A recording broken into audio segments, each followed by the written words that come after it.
I'm Jennifer King from the Washington Redskins. I'm offensive assistant, work with the running back group. And you guys are obviously muted. And if you have any questions, throw it in the chat box and we'll get to you at the end. But we just want to share my journey with you guys. We're going to have a conversation and start from the beginning. I'm from Reedsville, North Carolina, which is near Greensboro, North Carolina, if you're familiar with that area. Really, really big football area. And that's obviously how I got involved in football from a super young age, was attending games pretty much Thursday through Sunday, sometimes Monday.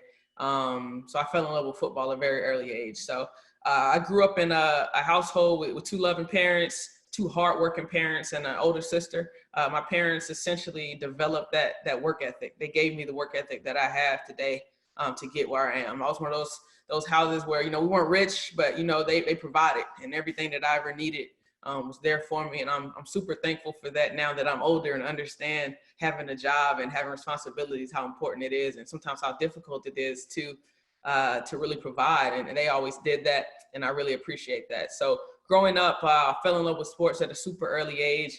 And it kind of starts for me at the YMCA. When I was around 11 or 12 years old, my mom essentially in the summertime would drop me off at the YMCA, and I would be there all day long playing sports. So my basketball skills, I did tennis, softball, everything I could think of. I was essentially at the YMCA all day long because I didn't want to be at home by myself. I would get bored. So I would do that. And that built a certain work ethic in me, because you can imagine how many shots I could get up a day basketball wise just doing that. So I started working and training, and that was really the beginning of how I kind of start getting good as an athlete through that. So it was something to do, but it was really beneficial for me there. And, moving through high school, I played basketball, softball, volleyball, cross country, track, did some of everything, and really enjoyed it, and was fortunate enough to be a good athlete and kind of excel. And then, my senior year, we had one of the best teams in the state of North Carolina in basketball, and things are going smoothly. We get to the state championship and we lose. So we were highly favored. We get there and we lose. And this is when I experienced my first failure. And I think failure is something super important that we have to address in life, and how we deal with it. How do we move on from failure? And, one of the things that really helped me do that, and how I continue to do that now, is you take those lessons from that failure, and then you find a way to move on and put it behind you, because you can't look back. All right. Remember, your windshield's wider than the rearview mirror. Right. So I found a way to really deal with that failure and move forward. And even today, I really don't look at a lot of failures as failures. They're just lessons for us to move forward with that. And I learned that at an early age. And I moved on to Guilford College, where I was able to play basketball and softball.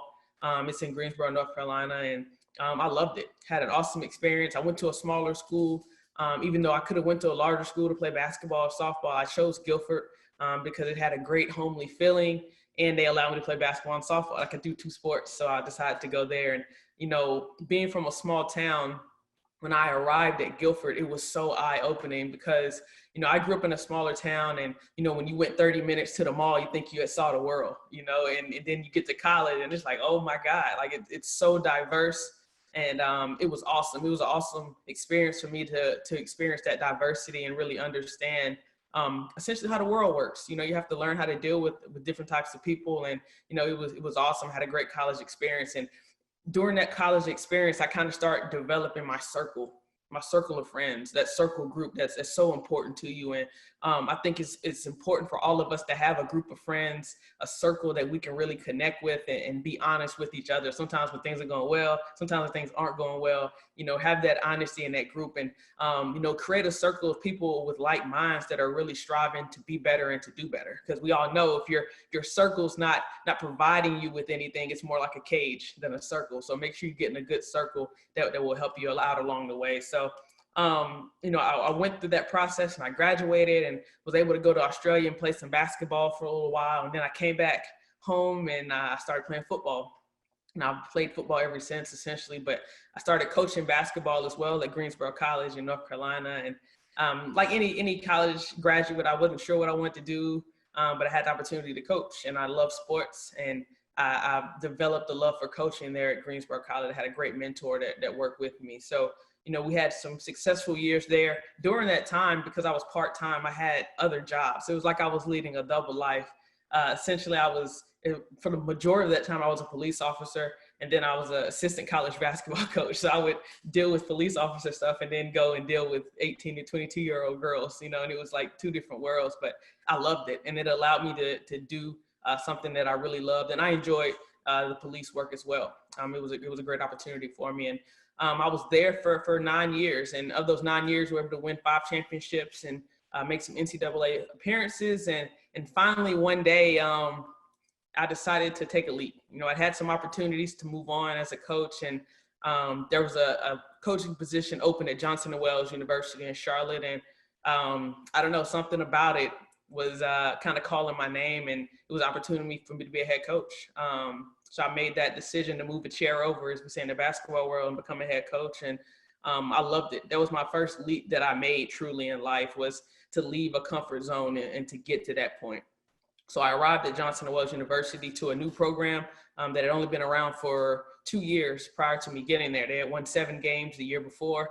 So my job was to come in and build a strong culture of discipline, fun, hard work, and success. That was my goals coming in. That's what I wanted to do. I wanted us to have a good time, but I want us to work hard and be successful in every aspect, not just basketball. And I think that's important as well. When we move in life and we do things, don't get so locked in on one thing that you don't enjoy the journey and everything around you. So, my success pitch to them was to be successful in everything. I want people to get tired of hearing basketball players winning awards, not just in basketball, but, in class and in the community. So that's one of the things that we did. And I had a great group of people that I was coaching. I had a great staff.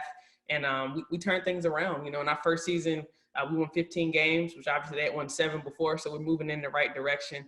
And we were able to celebrate wins everywhere. We had a portion in practice where, we allowed people to tell us if they made a good grade on a test or an assignment that they had. And I thought that was super important.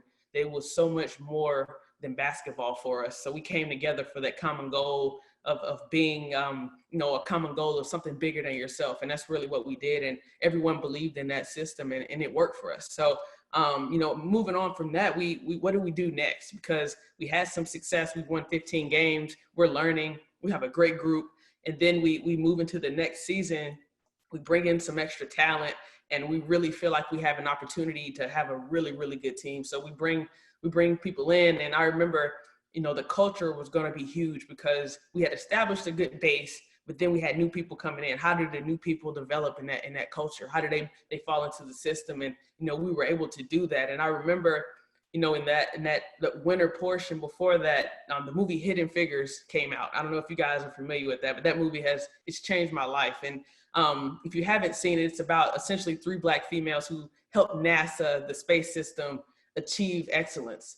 And they were, although the times limited, the opportunities for Black people, they were so good that they couldn't deny them. And that changed my life because that became my personal mantra, to be so good that you can't be denied. And essentially that was it. And that's what I preach to my team every single day. Like, you have to be so good. No one can deny you because of anything, your race, sex, anything. They can't deny you. So that was one of those things that I really took to heart. And then after the movie, I learned I'm actually related to one of the females, Katherine Johnson, and my mom. I guess they had withheld this information from me like my whole life. But it was awesome. And I even felt a deeper connection with the movie, knowing that, we're related, and then she was able to accomplish something so powerful. And that's when that mantra of being so good that you can't be denied really came about for me. So, we're moving into our preseason for that season with a great group. And I'll never forget, I'm on the recruiting trail. It's 2017. I'm hanging out, I'm chilling, and I'm in a hotel in Atlanta. I'll never forget, JW Marriott Buckhead. I remember the name and everything. I'm on like a really high floor. And I love views. So I had an awesome view, and I'm just kind of taking things in one morning. And, Katie Sowers, Catherine Smith are starting to do big things for women in football. And I remember, getting that itch that, man, I would really love to be able to coach football. And this is all happening while I'm having a successful basketball career. But in my mind, I wanted to do football. And I'll never forget, I sent an email to Sam Rappaport with the NFL out of nowhere. And we ended up talking on the phone like a few hours later, and she connected me with Scott Pioli, who was the time assistant general manager for the Atlanta Falcons. So I was kind of getting a foot in the door. Like, this all happened quickly. So he invited me down to training camp, and I met him. And it was at that training camp when I was just watching, that I knew I wanted to be in football. That's what I wanted to do. And our basketball season is coming around at this point. So it was just a visit, and I came back and, back to basketball. And I'll never forget, during our preseason training of this year, our best player, at the time, she was a 3-time All-American, and she was slacking, doing our preseason workouts. It was bad. And I'll never forget, I went crazy. Like, the whole gym was like silent because I went berserk on the best player. And really, I was angry at her for not giving her best, but I was also trying to set the tone for this year because we were going to be so special. And I think, once freshmen and newcomers see that even the All-American can get it, they know that they're really tighten up. And it was so funny. Me and her laugh about it to this day. We still laugh about it, that I did it. But either you're on the bus or you're off the bus. And I think that that's super important. And one thing that I learned along the way, that you need everyone on that bus to go forward and to be successful. So long story short, we had an awesome year, ended up winning a national championship with that team. So, we achieved those goals. Within 2 years, we went from 7 wins to winning a national championship, which was special. And it will always be something close to my heart. But as I said earlier, that football was in the back of my mind. And before our national championship, it randomly fell. The NFL Women's Forum was a program, which still exists today, that selects qualified females who want to work in football, and they bring you together and you hear some awesome speakers. And this particular event was in Orlando, Florida, at the Pro Bowl. And I'll never forget, it happened to fall on 2 off days that our team had. So things kind of fell in place for me, which was awesome. So I could go because I was a head coach. I couldn't just leave, but it fell on days that we were off. So I was able to go. And one thing I left out is that the Carolina Panthers practice facility, their stadium, was literally right beside my office, my basketball office. Like, I'm like 30 feet away. There's a gate that separated the two. So I would see them there. I would hear them all the time. And I just wanted to be out there. And then I went to the forum, and Coach Rivera from the Panthers was a speaker there. So I knew I had to get time to meet him, because even though we were next door, we were a million miles away. He didn't know who I was. He didn't know my dreams, my aspirations. So I think it was super important to get that connection. And I'll never forget, Kevin Warren, who's now the commissioner of the Big 12 or Big 10, I'm sorry. He started things off, and it was an amazing speech. And one thing that I learned from that speech, and one thing that I live by today, he said, make sure your dreams are so big that when people hear them, they kind of laugh. We call those chuckle dreams. Like, oh, okay, you want to do that? Okay. Like, you want that reaction, and don't be afraid to have dreams that big. And it doesn't matter how old you are, how young you are, strive for happiness and chase your passions all the time. And that's something that I really preach each and every day. So we had this time there, and ultimately I was able to meet Coach Rivera at a table event, and I introduced myself. I let him know who I was, that I wanted to be in football. I let him know where I was. So we kind of started our relationship there, and we didn't talk after that. He gave me information to reach out to try to connect later. But he actually came to our school to speak to our athletes. Our athletic director, who was awesome, brought him in to speak. And when he came in, he was like, oh, it's Jennifer. Like, he remembered me, which was good, and let me know that I had made a good first impression. I think first impressions are everything, especially in the sports business. How do you connect to people? How do you relate to people? And he remembered me, and, we rekindled our relationship, and he let me know that he wanted me to come over in a couple of weeks for the rookie mini camp that they had going on. It was just 2 days, and I was ecstatic. Obviously, it's just 2 days, but I'm super excited. So I went over for those 2 days for the rookie mini camp. And things went great. Like, I worked with the receiver group. We really hit it off with the coaches, with the players and everything. And he ultimately invited me back to their OTAs, which was coming up. So you understand, the rookie mini camp, it's for rookies, unsigned free agents. No one essentially is at the rookie mini camp, except for maybe the guys that they just drafted. But obviously OTAs, you get your normal players and the guys that you know. He invited me back, and ultimately I kept getting invited back until he told me to come to training camp with them as well. So something I thought would be 2 days turned into like 4 months, 5 months. And essentially I'm next door, so I can run back and forth sometimes to do my basketball stuff. And it just worked for me. And I just knew that passion had to be fed. So I did a good job there. I met a lot of people. And when I entered that internship, this is something I think is super important. Obviously I was taking a lot because I was new. I was learning a lot of things. I wasn't new to football because I had played, and I had also coached at lower levels while I was coaching basketball. So some middle school, high school, things like that. But I wanted to find out what I could bring to the table. We can't just take all the time. We got to figure out what can we bring to the table? What can we provide to make ourselves valuable? And I wanted to be missed when my time was done there in Carolina. So I figured things out. I asked some questions, what people needed. And I found things that I could do to make myself valuable. And I thought that was super important. And then at the end of that internship around September, I remember Coach Rivera, we had a great conversation. He told me just always stay ready. You did a great job for us, and ultimately stay ready, keep working on your craft. And, I took that to heart. And I think that's super important for us because so many times people want things, but they're not ready to receive them yet. And I think that's something that we have to always be ready for. If you have goals, aspirations, and wishes, you have to prepare yourself to receive them because you never know when that moment's going to happen or your car is going to be pulled and it's time to do it. So I think staying ready was so important for me in my overall journey. So I continued to do that, went back to basketball. We had another great team. I thought we had a team that can compete for another national championship. So, around November, I get a call from Hines Ward, who was an all-time great Pittsburgh Steeler.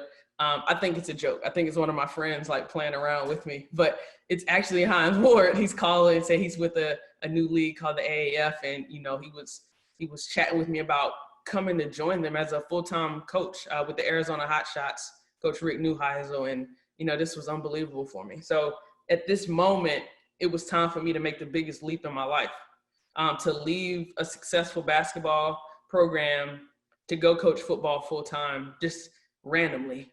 And a lot of people thought it was super random, super crazy for me to do that, but we have to live outside of our comfort zones. I was so comfortable coaching basketball. I just won a national championship. Job security is crazy. I mean, everything is good. And sometimes you got to shake things up. And that was my ultimate leap, because you got to understand that, you have that faith and goals and dreams. You got to take chances at some point. I didn't think about failure. I didn't think about it. It never crossed my mind that it's not going to work out. I just took the opportunity, and I had that faith with me. They say faith is the guardrails on the road to your hopes and dreams. And that's something that I really live by. And I thought, I can't fail in this. I'm going to have this faith. I'm going to move to Arizona. So I essentially moved from Charlotte to Phoenix, Arizona in the middle of our basketball season. I remember the speech I made to our team right before Thanksgiving after our game that I was leaving.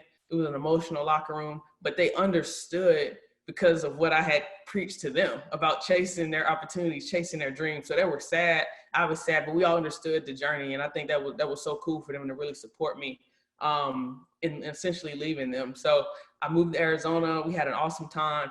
I don't know if you know, but the AAF ended up folding halfway through the season. So, I'm there for 4 months, 5 months, and then it ends just like that. So it's do I go back to basketball? What am I going to do? Not really panicking. I just, what am I going to do? But I had a great journey in Arizona. I met a lot of great people, got some great experience. And when I got back, Coach Rivera hit me up. He was like, hey, do you want to come back and work with us again? So I went back to the Panthers, and this time I was working with the running back group. Had a great opportunity to work with Christian McCaffrey, who's a star in the league, and he was awesome, and we learned from each other. I would help him out. He would help me out just through our conversations. He was awesome. And essentially, my networking and being able to meet people got me to those goals, and he invited me back. I had a great opportunity again to be there for 4 or 5 months. And then around that same September, Coach, he's still talking about being ready. And then Dartmouth gave me a call out of nowhere.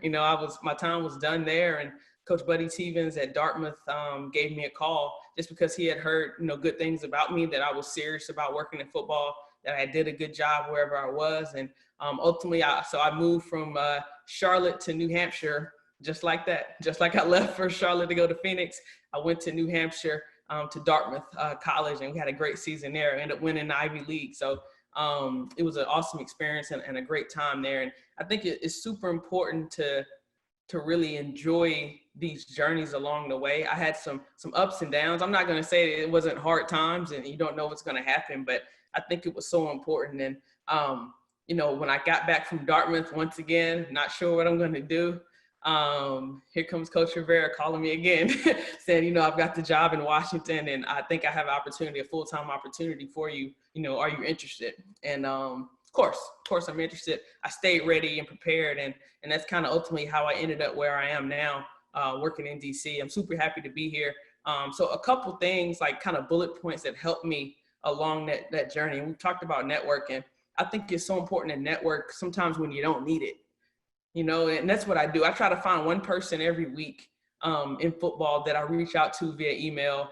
And it's a cold call, essentially. They don't know me, but I reach out to them to try to introduce myself to increase my network. I don't need anything from them. I have a job, and it makes it easy to network when I don't need anything from them. So I've met some awesome people, some coaches I just reach out to. Sometimes they respond, sometimes they don't. I'm fine either way.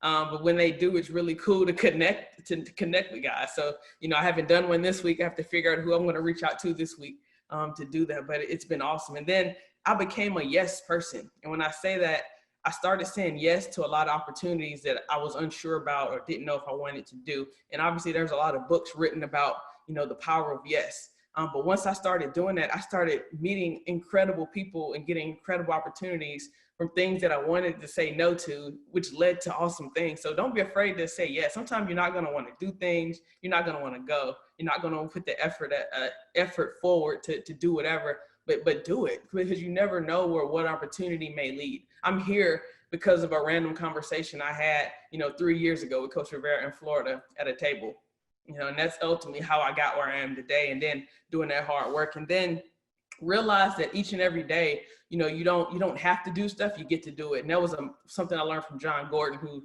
is one of my favorite, authors as far as, building up and building your base. He talks about getting to do things. We get to do so much. I get to talk to you guys today. I don't have to talk to you. I get to. And I'm so happy to be able to connect with you guys. And thank you so much for tuning in. And I think that's so important to have that mindset. Mindset is everything for us. You can have that negative mindset. You can have a positive mindset. And it definitely affects the outcomes of so many things. And then controlling your controllables. There are certain things we can control in life, some things we can't control in life. So I found, why worry about things that you can't control? You can ultimately control your controllables and be the best that you can do with controlling those things. And, once I start putting all these things together, it's amazing how life started changing and how my mind started changing and outlooks and everything just started opening up for me. It's like I almost started like a little cheat code and started unlocking all these different levels I didn't know existed once I started doing these things. And, your success leaves clues along the way, so make sure you're seeing those things, and, the network that you're in, pull from those people. If they can help you, with an idea or a mindset, make sure you really pull for those people. Hey, thanks for taking the time to join me today, guys.